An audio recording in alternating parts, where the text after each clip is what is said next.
Halo, selamat malam. Berjumpa lagi bersama saya Wong Ganteng Sakdonyo dan Iya Mas, selamat pagi. minta tolong untuk tidak disebutkan nama atau identitas siapapun di dalam percakapan kita hari ini. Oke, Iya Mas. Ah, gimana?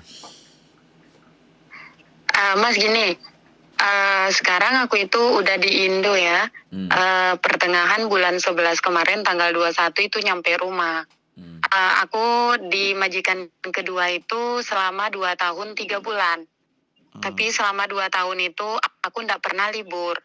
hmm, Itu kan termasuk dalam lembur ya. hmm, Ah, Kalau masalah gaji lancar, tapi semenjak masuk bulan 5, gajiku itu nggak langsung ke bank, langsung ngasihnya cash itu. hmm, Karena kan memang aku kan jarang libur, jadi jarang bisa ngambil gaji di bank.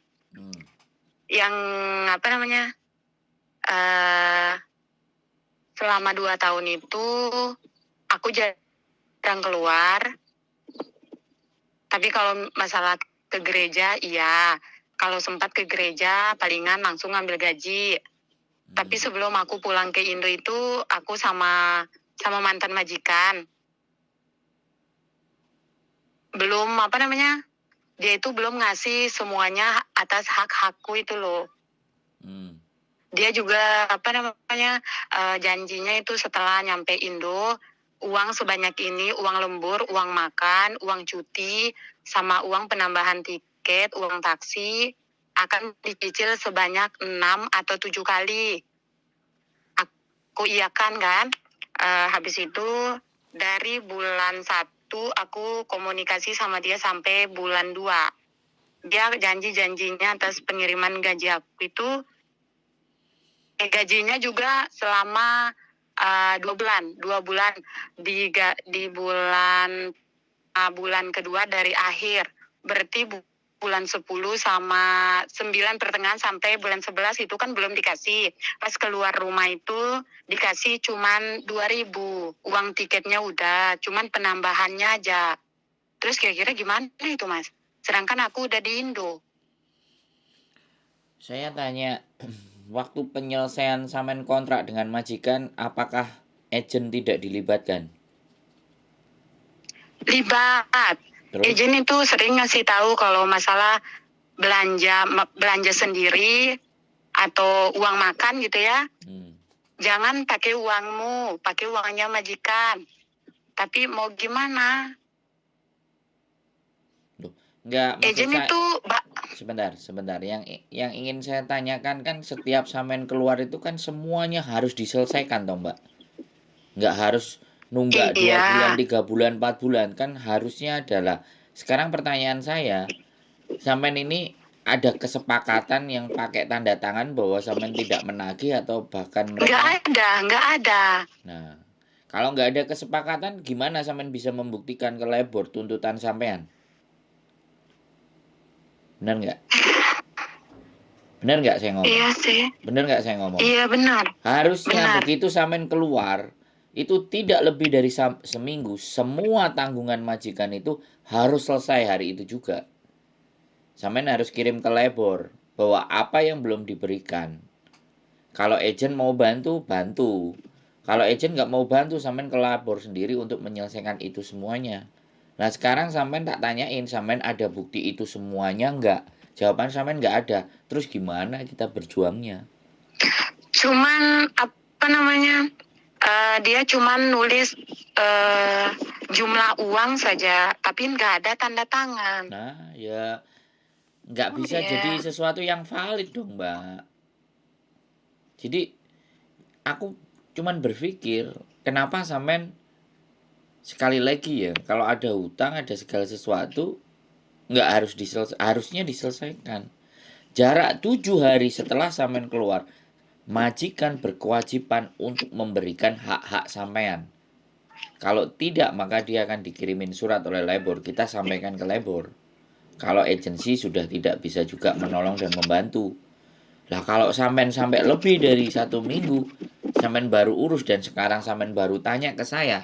Dan ketika saya tanya bukti sampean nggak ada. Terus membantu sampeannya ini gimana coba? Coba ayo kita berpikir bersama wis. Diskusi kita bersama ngobrol. Ayo, kira-kira. Iya, tapi dia benar-benar orang baik mah. Nah, ya gini. Jadi ini kalau kita jadi manusia entah terlalu baik, entah polos, entah nggak tahu, entah nggak ngerti, entah terhipnotis, ya jatuhnya jadi begini, Mbak. Saya hanya bercerita satu pihak, sekali lagi ya. Saya juga tidak berpikir sampean yang paling benar atau majikan yang salah karena saya tidak mendengarkan di dua belah pihak. Tapi dari cerita sampean saya simpulkan dulu, saya tanyakan dulu apakah ada bukti-bukti, apakah ada surat pernyataan bahwa dia nanti bayarnya mau nyicil, terus dia ada tanda tangan tertanggal-tanggal sekian atas namanya dia, alamatnya dia, nomor KTP dia. Kalau itu semuanya komplit bisa kita kejar, Mbak. Tapi kalau itu semuanya tidak ada dan hanya bentuk omongan, ya gimana kita membuktikannya gitu loh, Mbak. Bisa dipahami nggak? Iya juga sih, paham. Makanya belajar kita diskusi gitu. Jadi sampean makanya saya bilang sekali lagi, teman-teman yang sekali telepon dengan saya dan tidak pernah menonton konten saya, banyak yang kejadian-kejadian yang seperti ini gitu.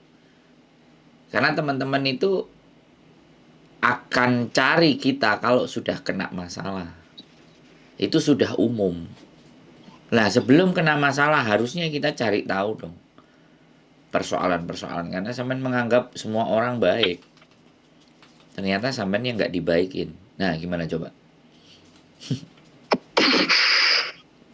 Kalau jadi saya harus gimana? Saya nggak punya apa-apa, nggak punya alat bukti apa-apa, terus mau membantu sampeannya gimana?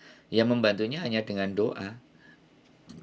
Semoga ditabahkan hati sampean dan mengikhlaskan itu semua. Loh, piye Jal? Gimana coba? Gimana coba? Ayo Nggak ada kita diskusi. nggak ada jalan lain. Kenapa? Nggak ada jalan lain. Loh, ya mau gimana? Nah, kita mau nuntut orang, tapi tidak ada data sedikit pun. Tidak ada sesuatu yang menjelaskan bahwa orang itu bersalah kepada kita. Doa, hukum Tuhan jadinya. Hukum tabur tuai aja berarti kan.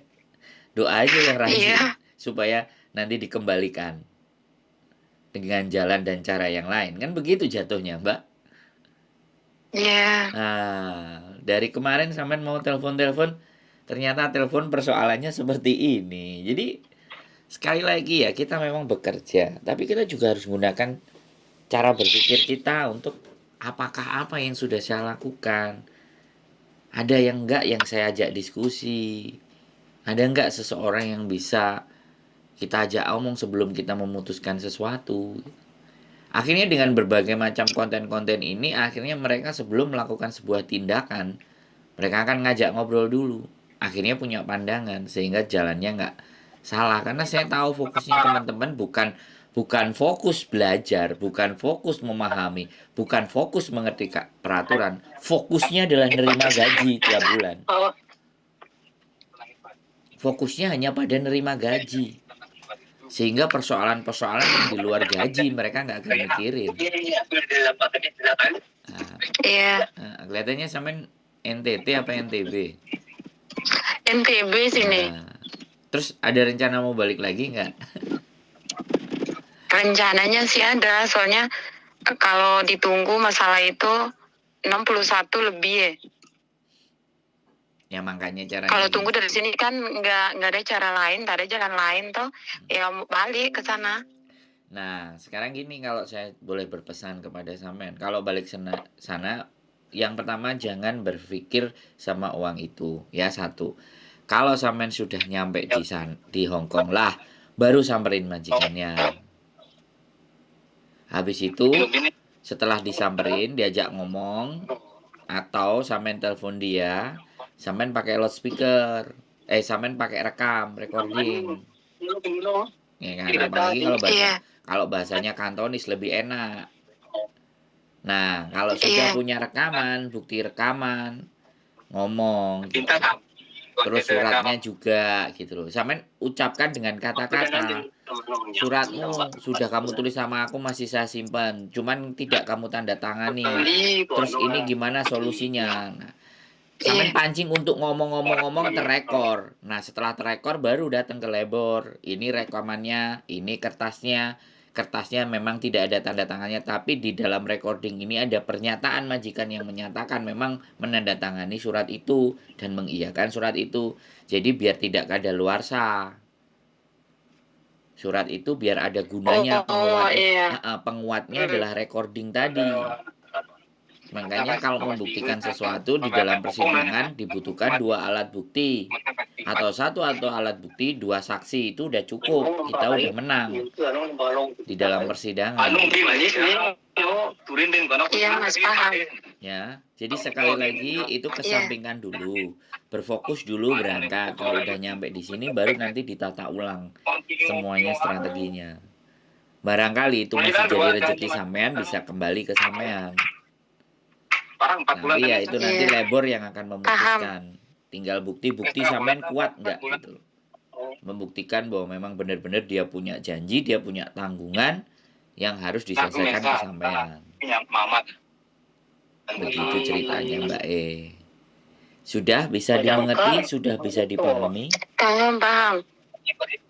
Oke, cukup.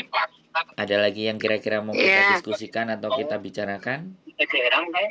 Paham, Mas, paham. Makasih ya. Oke, sampai ketemu di Hongkong lagi ya. Iya, Mas, tak carikan. Oke, yuk sehat selalu ya. Selamat pagi. Tuhan memberkati. Iya. Yuk, bye-bye. Yes, teman-teman. Solusinya pada gaji. Fokus pada gaji, tapi tidak paham tentang skema. Ya, ini banyak yang terjadi.